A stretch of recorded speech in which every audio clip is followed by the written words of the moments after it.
शिक्षा विभाग के द्वारा प्रदर्शित ये मॉडल श्री राजीव लोचन मंदिर जो कि यहाँ राजिम में स्थित है, और लक्ष्मण झूला जो कि यहाँ का प्रसिद्ध दार्शनिक स्थल के रूप में जाना जाता है।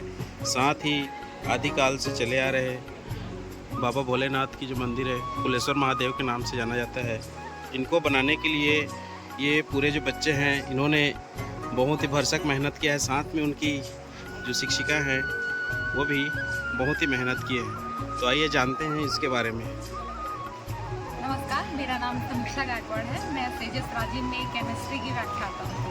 इस मॉडल को बनाने का जो उद्देश्य है मैं सबसे पहले आपको बताना चाहूँगी कि हमारा उद्देश्य है, चूँकि हम एक शिक्षक हैं तो हमारा उद्देश्य होता है कि हम छात्रों का सर्वांगीण विकास करें। और सर्वांगीण विकास के लिए जैसा आप लोग सभी जानते हैं अभी NEP 2020 लागू हो रहा है, जिसमें ये है कि हम बच्चों को एकीकृत शिक्षण प्रदान करें।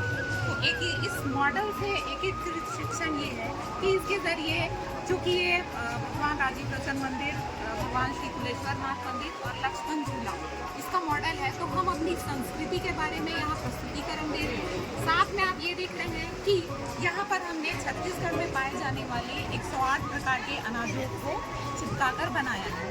मैं आपको एक बात बताना चाहूँगी कि छत्तीसगढ़ को धान का कटोरा कहते हैं। तो अधिकतर लोग ये नहीं जानते कि धान का कटोरा कहा क्यों जाता है।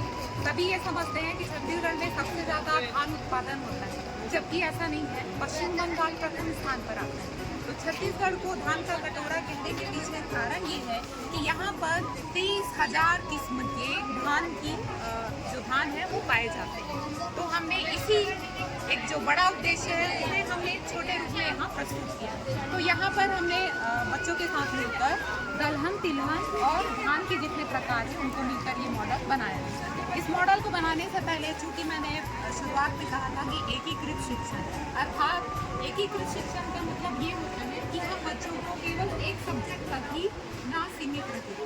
सबसे पहले बच्चों ने यहाँ जो मंदिर कैंपस है वहाँ का पूरा अवलोकन किया, एक नाप वो निकाले, मेजरमेंट निकाले, उसके आधार पर उसके छोटे मेजरमेंट को उसको उन्होंने इकाई बनाई और उसके आधार पर एक नक्शा बनाकर ये मॉडल बनाया। तो इस तरीके से बच्चों का, और चूँकि धान की किस्मों का उन्होंने अध्ययन किया, तो इस तरह हम देख सकते हैं कि गणित और बायोलॉजी दोनों का शिक्षण उन्हें एक साथ प्राप्त हुआ।